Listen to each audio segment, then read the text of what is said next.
Vou fazer aqui uma exposição sobre dívida pública, que é um tema bastante complexo, né? Tem vários elementos aí que estão interrelacionados.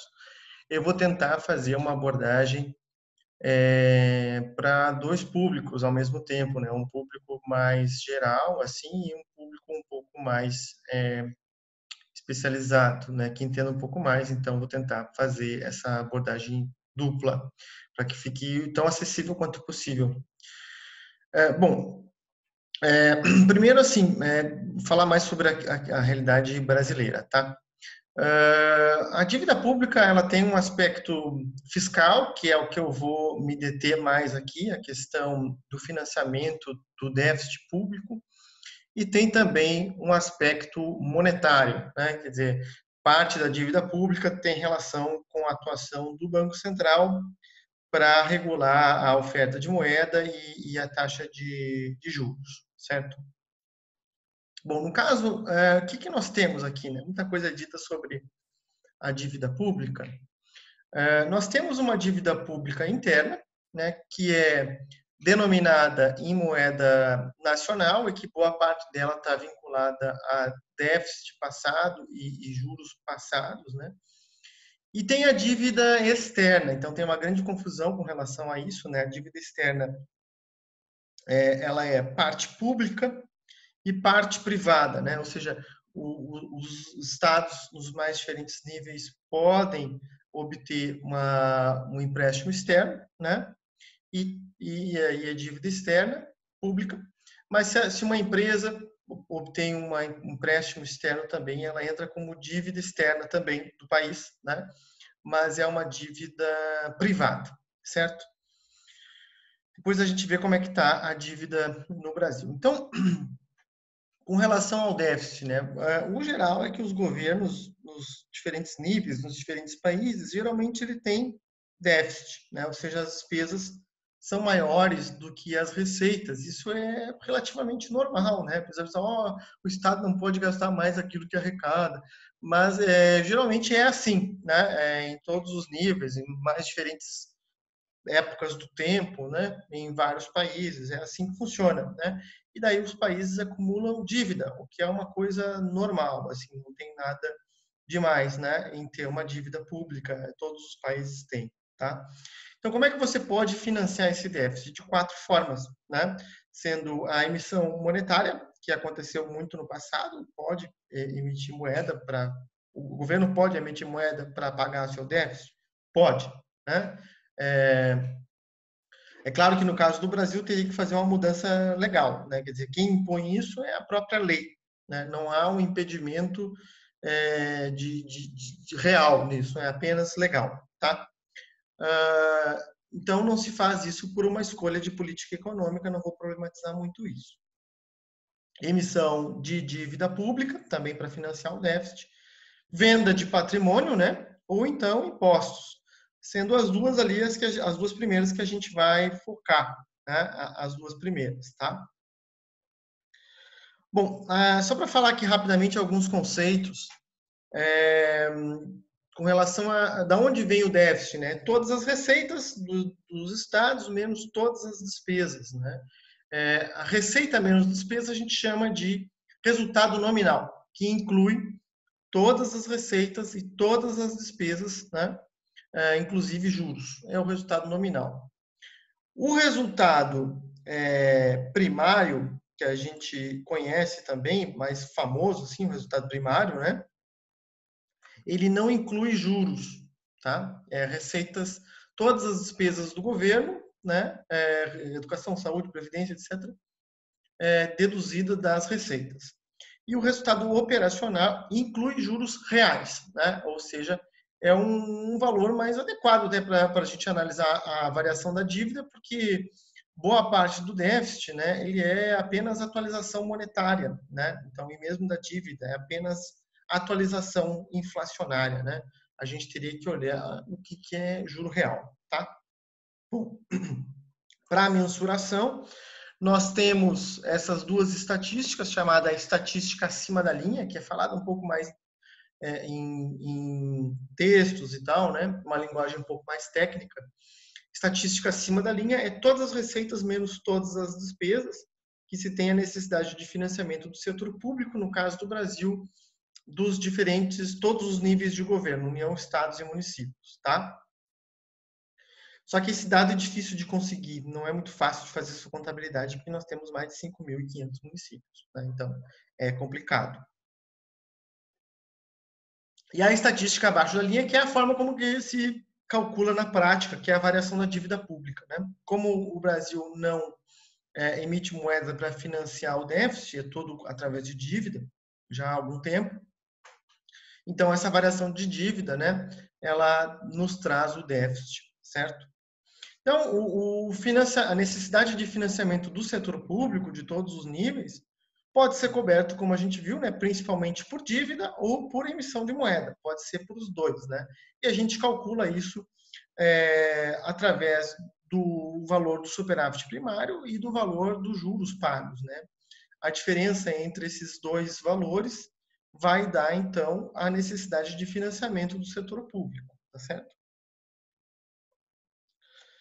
Bom, só para falar aqui da regra de ouro, né, existe uma lei, né, que é constitucional, né, portanto, faz parte da Constituição, artigo 167, que diz que o governo ele não pode ter déficit, financiar a dívida, né, para pagamento de despesa corrente, né? Ele não pode se endividar para pagar gastos em educação e saúde, né? Apenas para despesas de capital, né? O que é uma restrição legal, né? Da própria agenda fiscal do Brasil, né? Então, o Brasil, ao contrário do que se imagina, tem uma rigidez muito grande no ordenamento jurídico, né? Com relação a déficit público e a emissão de dívida e tudo. A gente tem muita rigidez, né? Das nossas regras fiscais são muito rígidas comparado a vários países, assim, tá? Com relação ao endividamento, ele foi especificado na Constituição de 88, né? E tem também o poder legislativo, ele aumentou a sua capacidade de influência, né? É como a gente vai ver no caso especificamente o Senado Federal, tá? Ele é quem estipula, né, o comprometimento que os estados e municípios, né, podem ter com relação à dívida pública. Então, só para a gente falar rapidamente, né, que tem relação com política fiscal, existem 3 grandes regras fiscais no Brasil hoje, né, que é a Lei de Responsabilidade Fiscal, tá? A regra de ouro, aquela que eu falei, e o teto de gastos públicos. Não vou me detalhar nisso aqui, mas como eu falei, existe muita rigidez nas nossas regras fiscais no Brasil. Certo, com relação à dívida pública, né, tem muita coisa que é dita no debate, né, e mesmo por especialistas, que é besteira. Né? Por exemplo, né, sai muito de forma sensacionalista o valor da dívida. Né? A dívida é de 4 trilhões e tal. Né? Só que o valor não diz muito, né? Diz pouco, na verdade. A gente tem que ter outras coisas para a gente saber se o país está endividado, se não está endividado, como é que está o comportamento da dívida, né? Então, a gente tem que olhar o quê? A comparação com o PIB, né? O nível de endividamento, né? O custo, que é os juros, né? A composição, que tipo de dívida onde que está, quais são esses papéis, e o prazo dessa dívida, tá? Então eu vou dar uma olhada aqui nesses indicadores no Brasil e no mundo para a gente ter uma referência. Mas antes disso, eu vou fazer um breve apanhado, né, dos últimos 40 anos da nossa dívida pública. Então, só para falar, assim, o Brasil historicamente teve um problema de endividamento externo, que é muito mais problemático. Eu não vou detalhar também aqui, por uma questão de tempo, mas a dívida externa é uma situação muito complicada, né? Quando o país tem uma dívida externa elevada e se não consegue pagar a própria dívida, é ruim, é bastante ruim. E tivemos isso durante várias vezes ao longo da nossa história e o Brasil deu vários calotes, né? Bom, na década de 80, nós tínhamos, então, para pegar os últimos 40 anos, tá? Tínhamos um déficit público que era coberto por emissão de moeda, né? E tínhamos uma inflação elevada, tá? Então, isso fazia com que a taxa de juro real da dívida interna fosse baixa, né? A média nos anos 80 foi de 1,3% ao ano. Só que boa parte da nossa dívida era externa, né? Nós sempre tivemos um problema de endividamento externo, essa é a nossa história, né? 2/3 era dívida externa, tá? Então, aqui, só para ilustrar, o Brasil, na década de 80, emitia mais moeda, depois, pós-Plano Real, parou de emitir moeda. Vou detalhar também um pouquinho isso aqui nesse gráfico. Olha, se a gente olhar aqui, o Brasil, aqui na década de 80 e 90, né, a necessidade de financiamento do setor público, certo? Em preto aqui está a emissão de moeda, né? Então, até 1994, o Brasil emitia bastante moeda para financiar o déficit. Em cinza está a necessidade de financiamento. Então, boa parte da necessidade de financiamento era com a emissão de moeda, né? A partir de 94, deixou de ser com a emissão de moeda, ou seja, endividamento público, tá? Então, aqui olhando os indexadores da dívida pública nos anos 80, né?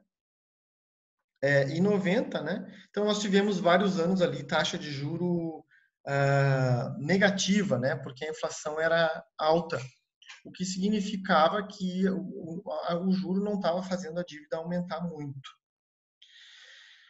Bom, então, assim, como eu estou querendo falar, né? Existem vários elementos que influenciam, né? O nível de endividamento. Um deles é a taxa de juros, né? Outro deles é se o país emite não moeda. O que aconteceu? O Brasil fez uma escolha política, de política macroeconômica, que deixou de financiar a sua dívida com emissão de moeda, né?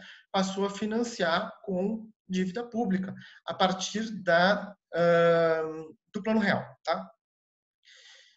Foi uma escolha para a estabilização inflacionária. Né? Então, de fato, o Plano Real reduziu muito a inflação, mas trouxe problemas de endividamento, como eu vou mostrar. Tá? Então, aqui a taxa de juro real pós-Plano Real subiu. Tá certo? Olha aqui a taxa de juro real, que chegou, né, a 33% no ano de 95. Isso significa que o nosso nível de endividamento estava crescente, né? Muito crescente, devido à taxa de juros muito alta, né? Então, até 94, a gente financiava o déficit com a emissão de moeda e, após o Plano Real, passou a ser com déficit, com dívida pública, tá? Então, esse período imediatamente após o Plano Real foi de elevação da taxa de juros, né? Boa parte da dívida estava relacionada com a taxa de câmbio, que depois se desvalorizou várias vezes, e ainda a elevação da taxa de juros para atrair capital e financiar o balanço de pagamentos, que naquela época estava negativo. Então, esse período aí de 94 até 2000 foi de um crescimento muito grande do nosso endividamento, não por conta de um déficit elevado, tá certo? Então, quer dizer, não é só o déficit que traz dívida, né? A política econômica também. E no caso aqui foi o caso, né? A taxa de juros elevada e também financiamento do déficit com endividamento e atrelação de parte da dívida à moeda estrangeira, que se desvalorizou, que fez com que aumentasse a dívida posteriormente. Entre 2013 e 2014, o Brasil teve um período muito bom em termos macroeconômicos, né? Cresceu a atividade econômica, a gente conseguiu reduzir a nossa exposição externa com relação ao endividamento, então parte da dívida que era externa, era em moeda internacional, passou a ser em moeda nacional, né? O que é bem menos dramático, tá certo? Porque o país emite a própria moeda, né? Então ele não vai quebrar na sua própria moeda, né? Ele quebra em outra moeda, né? Quando ele não quando que um país quebra? Não é quando aumenta a dívida, é quando ele não consegue pagar as suas contas. Com a moeda nacional, ele só tem restrição legal, né? Para pagar as suas contas. Não existe uma restrição real, né? Já com moeda estrangeira existem restrições legais, restrições reais. Se não tem dólar, não adianta, não consegue pagar, né? Então, dá um calote. Isso a gente fez várias vezes ao longo da nossa história. Bom, então, entre 2013 e 2014, nós reduzimos o nosso perfil melhoramos o perfil da dívida, aumentamos o prazo da dívida, houve redução do custo paulatino da dívida e a gente acumulou ativos em moeda estrangeira, o que nos tornou, o que fez com que o Brasil se tornasse um credor externo, né? Ou seja, hoje o Brasil, o Estado brasileiro tem mais ativos em moeda, em dólares, do que dívida. Né? Então, nós não temos um problema de dívida externa, tá certo? Pública. Não existe isso. Né? Tivemos isso durante várias vezes da nossa história, mas fato recente, algo recente e único na nossa história, nessa proporção, né? Desde 2006, o Brasil vem sendo credor externo, embora nos últimos anos já está piorando um pouco a nossa situação externa, que pode se agravar. Tá? Entre 2015 e 2019, nós tivemos uma piora do nosso perfil da dívida por questões macroeconômicas, inclusive. Né? Então, o que acontece? O nível de endividamento é dívida com relação ao PIB, é uma fração. Se o PIB cai, né, como aconteceu em 2015, 2016, como 2020, o nível de endividamento sobe automaticamente. Né? Então, não, quer dizer, economistas vulgares, né, quando olhavam lá em 2015 e 2016 que o endividamento estava crescendo, falavam, olha só, porque o Estado está gastando muito. Não, era porque estava caindo a atividade econômica, isso faz automaticamente com que o endividamento suba. Né? Então, nos últimos anos, a gente cresceu o nosso endividamento, porque a atividade econômica está recessiva ou estagnada, né? Teve uma piora do perfil da dívida. E assim, né, quando a atividade econômica cai, a receita fiscal cai, né? Tributos caem também, o que faz com que automaticamente aumente o déficit. Mais uma vez, tem déficit público, não significa que o governo está gastando muito ou mais, né? Porque tem outras variáveis que influenciam, como, por exemplo, a própria atividade econômica. Tá? Então, se a atividade econômica está elevada, se o país está crescendo muito, isso ajuda a melhorar o perfil da dívida, e o contrário é verdadeiro, ok? Então, o que a gente tem que analisar? Não é meramente o déficit, porque o déficit diz alguma coisa, mas não diz tudo. Nível de endividamento diz alguma coisa, mas não diz tudo. Tem variáveis que são mais relevantes, ao final das contas, que é taxa de juros, que é o custo, né? E crescimento econômico. Se o país está crescendo bastante, né? Então a receita fiscal aumenta, o nível de endividamento tende a cair. Né? Ou então, se a taxa de juros é muito baixa, né? Então significa que o endividamento não se torna problemático. Concretamente, se o crescimento econômico for maior do que a taxa de juro real, a gente não tem um problema de endividamento crescendo em bola de neve.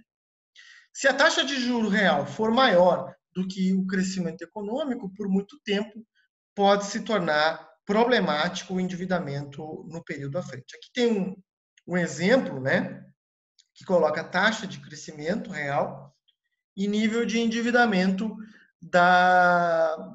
de um país, né? 30%, né? 35%, 40%, 45%, 50% do PIB. Tá?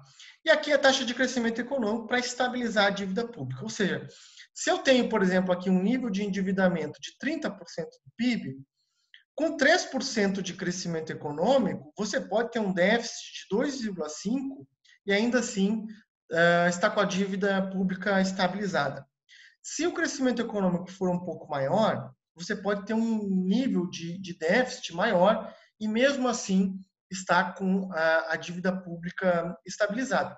Ou seja, mais uma vez, só o déficit público não diz muito, tá certo? Então não tem que ser nossa meta única reduzir o déficit público. Você pode ter déficit e mesmo assim ter uma dívida pública estabilizada ou até caindo, tá certo?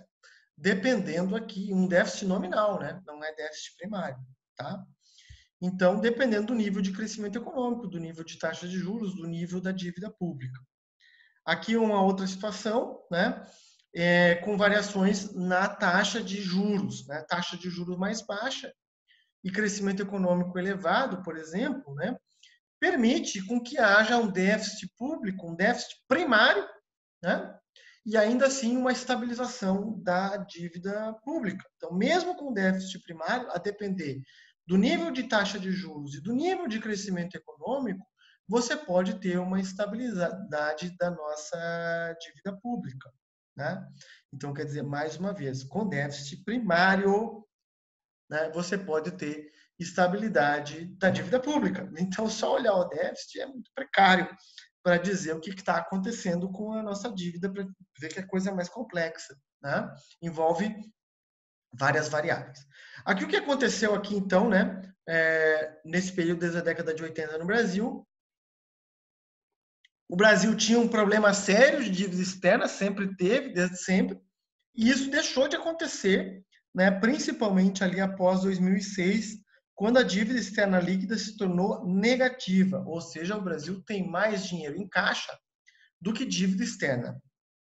E essa dívida foi internalizada, né, foi denominada em moeda nacional, o que é uma coisa muito positiva, uma vez que é a gente que emite a moeda nacional.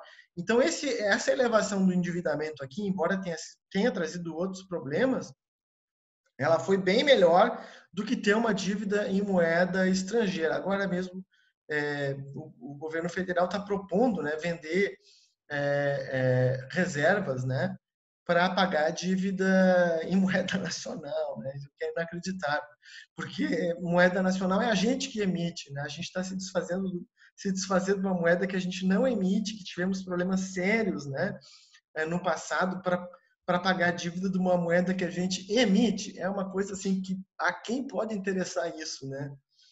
Ao Brasil é que não é, né? A União é que não é, ao governo é que não é, aos brasileiros é que não, tá? Bom, aqui o debate público é assim, é cansativo, né? Porque quando o Brasil estava aqui nesse período entre 2013 e 2013, 14, a nossa dívida líquida estava em queda, né? Olha aqui, estava em queda, porque o Brasil estava acumulando reservas internacionais, né?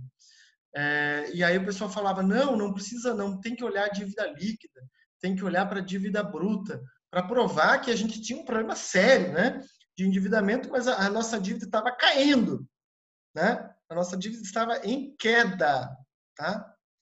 Não, mas a dívida bruta continua estável, tem que olhar a dívida bruta. Por quê? Porque as reservas, ignora as reservas. Agora voltaram atrás. Não, tem que olhar a dívida líquida. É inacreditável a desonestidade intelectual, né, que existe no debate público brasileiro. É impressionante. Mas, enfim, né, nós tivemos aqui um período de 95 até 2002 de elevação do endividamento, tá? Da dívida líquida, por aqueles fatores que eu falei no passado, taxa de juro muito elevada e atrelação da dívida à moeda estrangeira. E, posteriormente, então, uma queda, né, que o Brasil acumulou reservas e estava crescendo a economia, e isso fez com que o nosso nível de endividamento caísse.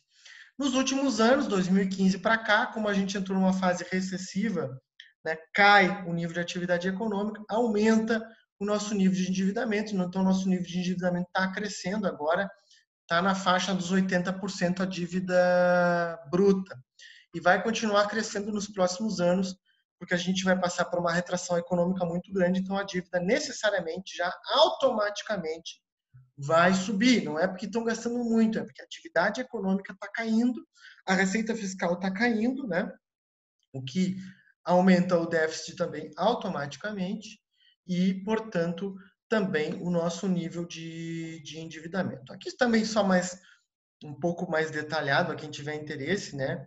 A composição, né, do que influencia a nossa dívida. Que tem a questão do juro, né, que é esse azulzinho aqui, o juro do Brasil historicamente elevado, né? Agora no período recente está mais baixo, que é positivo. O câmbio, né? O câmbio também que eventualmente pode até reduzir a dívida pública, como aconteceu em 2015. Desvalorização cambial reduz a dívida pública porque nós temos reservas internacionais em dólar, né? Então, olhar para a dívida líquida importa sim, tá certo? Porque as reservas acabam influenciando o nível de endividamento. E o próprio crescimento econômico, que é esse cinza, quando tem bastante crescimento econômico, né, ajuda a cair a dívida, né, como foi 2010, por exemplo, que a economia cresceu 7,5%, só isso já diminuiu o nosso endividamento. Além do resultado primário, que assim, né, para o pessoal do debate público, o resultado primário, só o resultado primário. Não, não é só o resultado primário. Não é só o déficit primário, tá? Que influencia a dívida. É um dos elementos, não apenas. Então, não adianta a gente ter uma política econômica com uma corda só. Tem que aumentar o superávit primário, né? Isso diz um pouco, mas não diz tudo. Tem outras variáveis. Olha ali que o verdinho, no ano de 2019, por exemplo, contou pouco, né? Que foi o resultado primário, né? Para aumentar a dívida, mesmo tendo com déficit primário. O que acabou influenciando mais foi juros, foi outros fatores, tá? Mesmo o crescimento econômico, certo? Bom, brevemente aqui, né? Tem a questão da monetária, né? Que eu não vou detalhar muito, que é uma questão outra, né? Mas assim, o Banco Central ele emite também, né? Ele vive comprando e vendendo títulos, né? Para aumentar a quantidade de moeda em circulação, para reduzir a atividade de moeda em circulação, para ajudar a estabilizar preços, política monetária e também para definir a taxa de juros, certo? Então, assim, 20% da nossa dívida vem de operações compromissadas, que é política monetária, tá? Então, nem toda dívida é que gastou no passado e agora tem que pagar, né? Que essas frases tolas que são repetidas o tempo inteiro, né? E que é uma visão assim, né? Que, bom, tem mais fundo o negócio, né? Vamos lá, tem essas operações compromissadas, que é política monetária, porque dizer, dívida pública é uma coisa normal, né? Qualquer país que tem moeda tem dívida pública. E todos os países têm moeda, então todos os países têm dívida pública. Qualquer país que faz uma política monetária tem dívida pública. E os países fazem política monetária. Então a dívida pública não é um bicho-papão. É normal o país ter dívida pública, certo? Não é uma coisa, dívida pública, que horror. Não, isso é besteira. Os países têm dívida pública. É preciso o quê? Que ela seja sustentável. E assim, é importante dizer também que nunca nenhuma dívida pública será paga. Né? Dívida pública não se paga, se rola, se revende. Né? Ela tem que ser sustentável, ela não pode explodir por muito tempo, que fica complicado. Né? Ela tem que se manter, tem que ser estável. Vai ter momentos que vai aumentar. Agora, por exemplo, 2020, os próximos anos, vai aumentar a dívida pública. Não tem jeito. Não tem, só a retração econômica já vai fazer a dívida pública aumentar, vai reduzir a receita fiscal, né? Se a gente não quer ir para o abismo, né, vai ter que aumentar a dívida pública ou até emitir moeda para financiar o déficit, tá? Bom, aqui o que aconteceu com o nosso endividamento, né, é resultado primário, nominal e taxa de juros no período nas últimas décadas. Temos uma trajetória de queda da nossa taxa de juros, né, real, que chegou a ser 30%, né, e que agora está praticamente zero, né, em termos reais. E o déficit primário, que foi positivo, olha, no debate público, né, sempre desonesto. Entre 99 e 2013, o Brasil teve superávit primário, tá? O que ajudou também a equilibrar a dívida pública, né? E agora está tendo déficit. Mas então teve uma gastança, né, no período recente. Não, foi a atividade econômica que caiu, a receita fiscal caiu, né? E, portanto, teve déficit.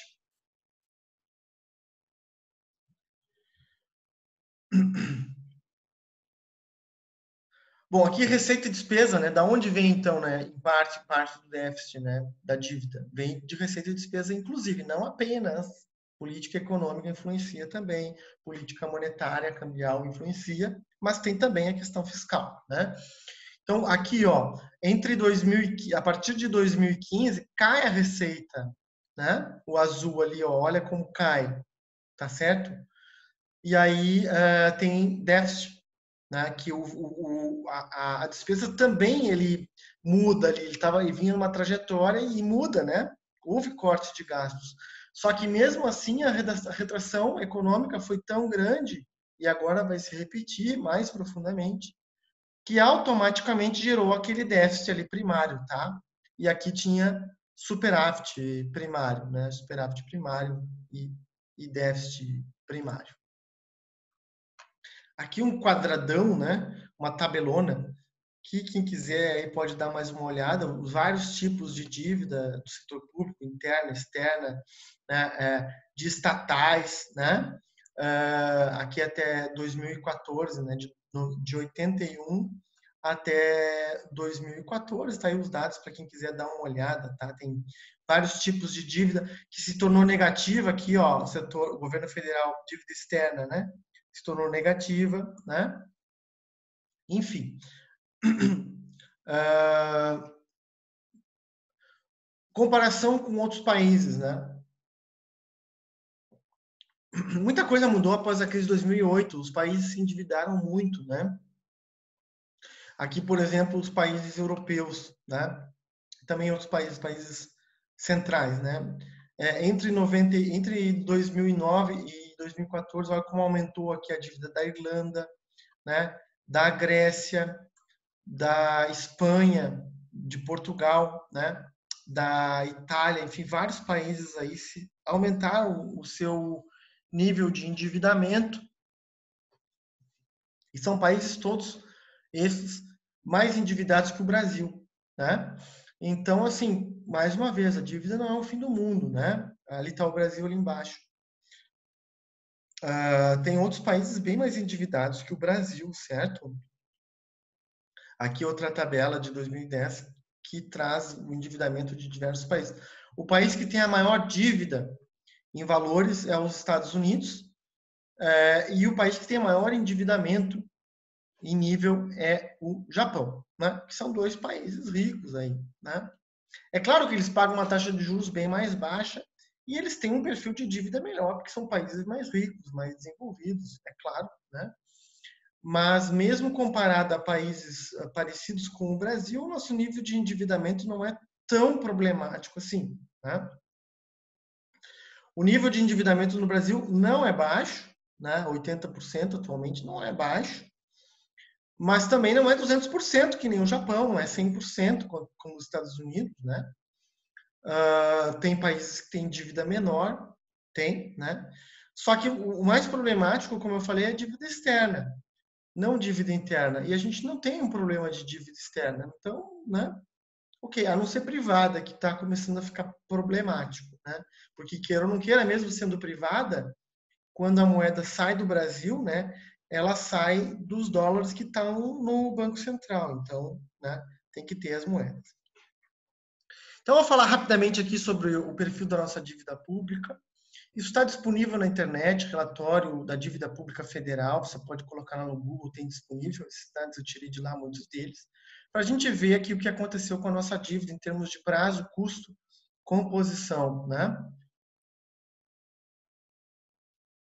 Aqui é a dívida pública federal, né? Em abril de 2020, está lá o valor, então a gente não precisa fazer uma auditoria, tá certo, gente? Está tudo lá bem claro. Qual é a nossa dívida, para quem que a gente deve, quanto que a gente deve, quanto que a gente paga, quanto que a gente rola, qual é o estoque, da onde ela veio. Está tudo bem claro lá, né? Então, 94% da nossa dívida pública federal é em moeda nacional, o que é uma coisa muito boa, né? E 5% é dívida externa, né? Sendo que parte dessa dívida externa ainda está denominada em reais, uma pequena parte, né? 0,26% ali. Mas uma parte está em dólares, né? E uma pequena parte. Né? Então, nós tivemos historicamente problemas com dívida externa, mas agora a nossa dívida externa, de fato, né, pública, não é um problema. A gente pode pagar ela tranquilamente. Aqui é a composição da nossa dívida, né? Qual é o pior dos mundos? O pior dos mundos é quando o país está endividado em moeda estrangeira, né? Que não é o caso do Brasil atualmente. Então, 3,8% em moeda estrangeira, é um pouco mais ali também, esse aqui é de abril de 2018, né? Esse aqui é de 2020. Taxa flutuante, que é um perfil um pouco melhor, né? Pré-fixado é melhor ainda, e índice de preços correlacionado à inflação, melhor ainda. Então, basicamente, aqui 1/3 da nossa dívida está em índice de preços, 1/3 pré-fixado, com taxa de juros pré-fixada, e 1/3 pós-fixada, basicamente, tá? Então, o Brasil melhorou muito o nosso perfil da dívida. Era uma dívida atrelada em moeda estrangeira, caiu, né? E a dívida atrelada em índice de preços, pré-fixada e pós-fixada, aumentaram, que é bem melhor, tá? Aqui só para mostrar que parte da dívida é também a própria moeda, né? Quer dizer, a moeda que a gente tem no bolso é dívida pública. Então não tem como zerar a dívida pública, né? Você sempre tem dívida pública, né? Não é um problema em si, né? A questão da dívida é isso que eu estou falando, é o prazo, é o custo, se ela está estabilizada ou não, né? A composição, né?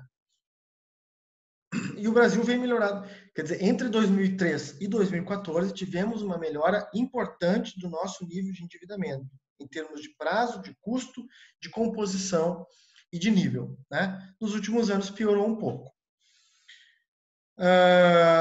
Aqui, mais detalhado, né? Não vou quer dizer, a gente pode vender também ativos, privatizações, né? Que reduzem a dívida, tá? Aqui, o prazo e os detentores, né? Quem é que detém a dívida pública são instituições financeiras, instituições previdenciárias, próprio governo, às vezes compra, quer dizer, um nível de governo, sei lá, o INSS tem lá um recurso que sobrou de determinado recurso lá previdenciário, compra títulos públicos, tá? Seguradoras e outras. Então está bem destrinchado ali, também com relação a prazo. Quanto mais longo, melhor. Né? Então, a questão do prazo. Né? Se um país tem uma dívida de curto prazo, isso é ruim. Ele está enforcado. Se ele tem uma dívida de longo prazo, é porque está melhor. Né?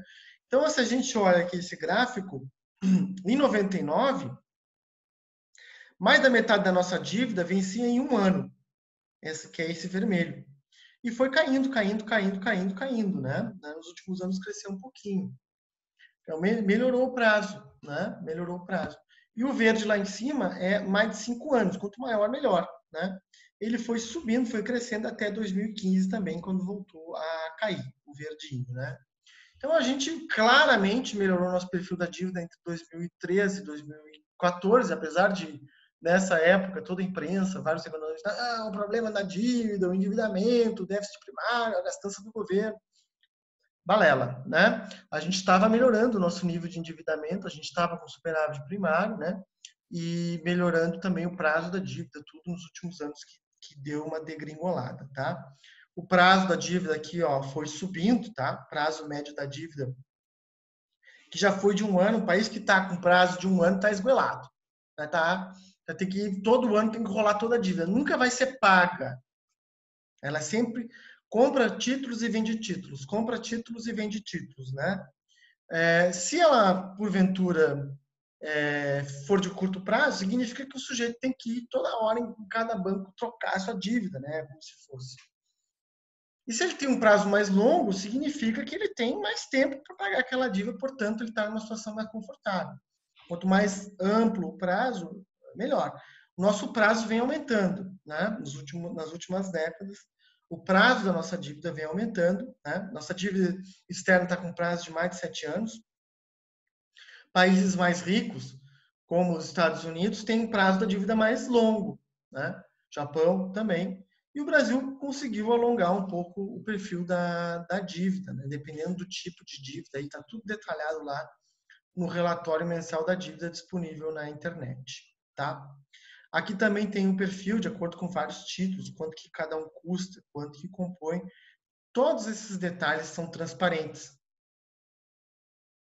O Brasil é bastante transparente com o seu nível de endividamento.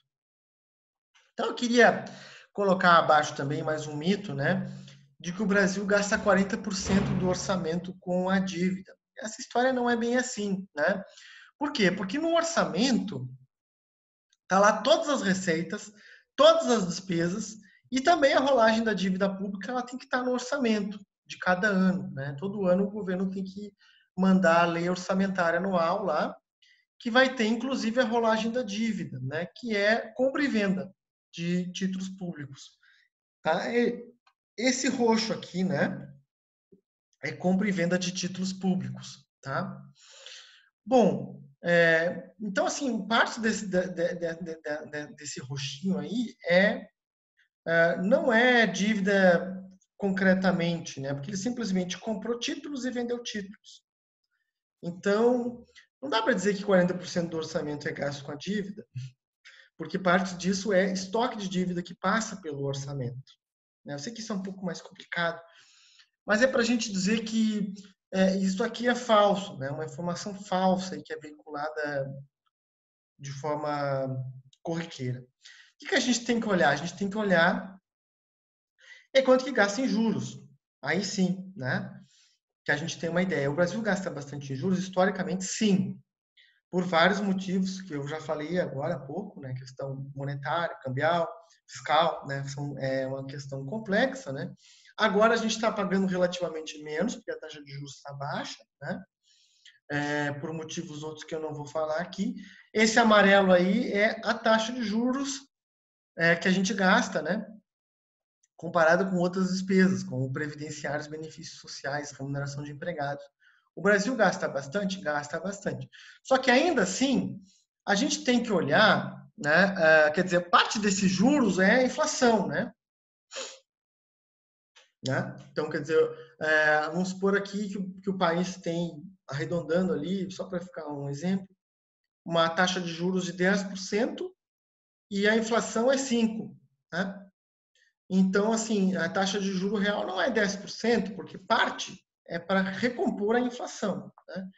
Então, a gente tem que olhar o quê? A taxa de juro real, descontando a inflação, né? Que é lá a questão lá do resultado operacional que eu falei no início. Esse gráfico aqui, que foi elaborado pelo Nelson Barbosa, está citado ali, né? Diz o juro real, né? Que é o vermelho, tá? Então, o juro real ele vem caindo, tá certo? Vem caindo, subiu em 2016, 17, não tem os dados posteriores, mas ele vem caindo, ele caiu mais depois, né? Agora o juro real no Brasil está bem baixo.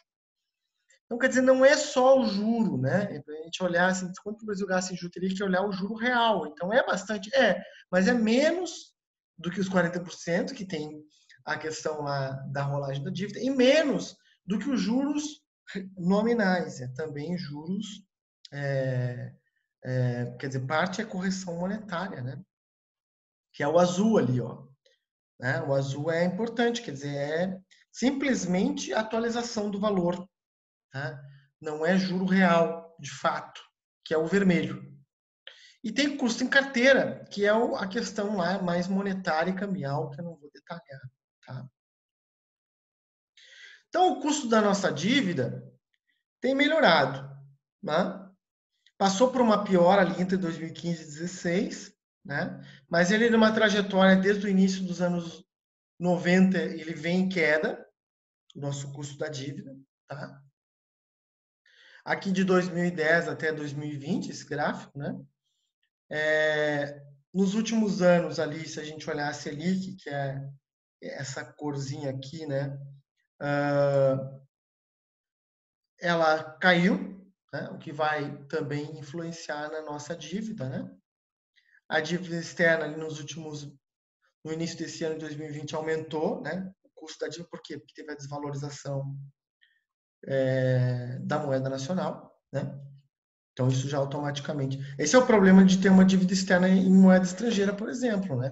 Desvaloriza a moeda, aumenta a dívida automaticamente, que é o que aconteceu na década de 90.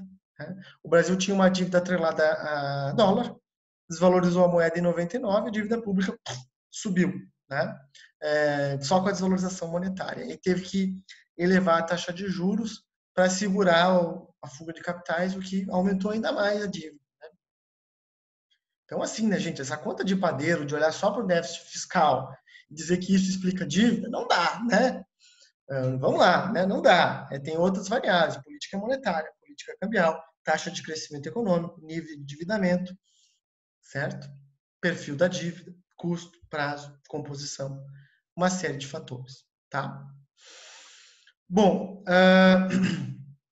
aqui está o custo médio para vários títulos, tá? Eu não vou ficar detalhando. Aqui tem várias referências, eu botei as principais aqui, né? E, bom, é isso, né? Tem muita coisa para falar sobre dívida, espero que tenha sido claro, né? Agradeço aí, então, a atenção de vocês e nos vemos na próxima.